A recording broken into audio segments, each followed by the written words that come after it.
Okay, so meron tayo dito Logitech wireless keyboard na kahit bago yung battery is hindi na siya gumagana. So nakita ko na kaagad yung kanyang issue since hindi naman siya nabasa or hindi naman siya or hindi man siya nabagsak or kung ano man, biglaan lang yung pagka-issue niya. Napansin ko lang din dito na nagkaroon siya ng kalawang. So sa tingin ko parang lumabas or nag-leak yung battery kaya na-damage siya at nataya yung kanyang spring. Meron niya siyang taya dyan, no? Ano ba tawag sa Tagalog? Tama ba ako? Taya? Kalawang or ano ba yun? Pagpasensyahan nyo na Bisaya kasi ako. Ayan. Ito yung kanyang ilalim. Ang tatanggalin nyo lang na screw is ito. Ayan. Bali, 1, 2, 3, 4, at saka 5. Then make sure tanggalin nyo yung battery.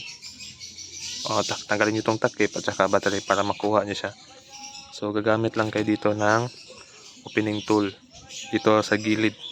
Ganun lang din yung pagbukas. So para mabilis, papakita ko sa inyo. Ayan, naka-on na yung kanyang switch. Ang gagawin lang natin dito is nakita ko na yung kanyang issue.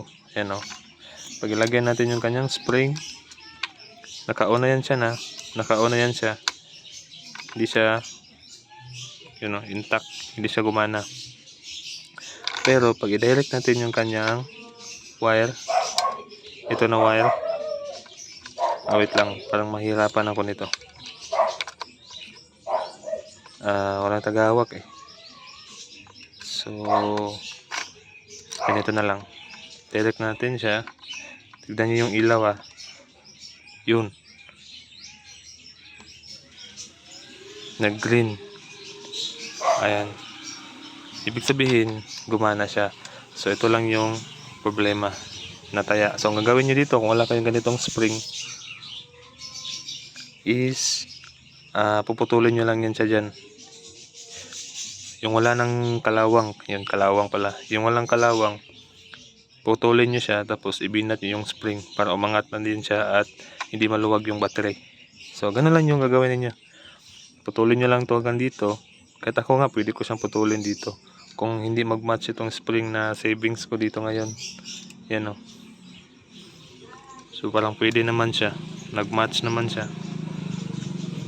So ayan. At nagiging okay na po siya. So again, putulin niya lang yan dito.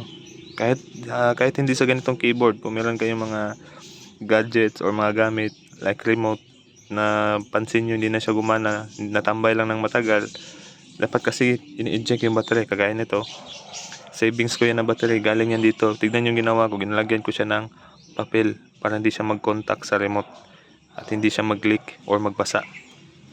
So sa pag-stock ng mga device ninyo na may battery, tanggalin nyo na lang para mas tumagal yung gadget natin, hindi siya masira. So ganun lang po, and thanks for watching. Ricky Neutron ng Tulilabo City. Ricky Neutron po sa YouTube.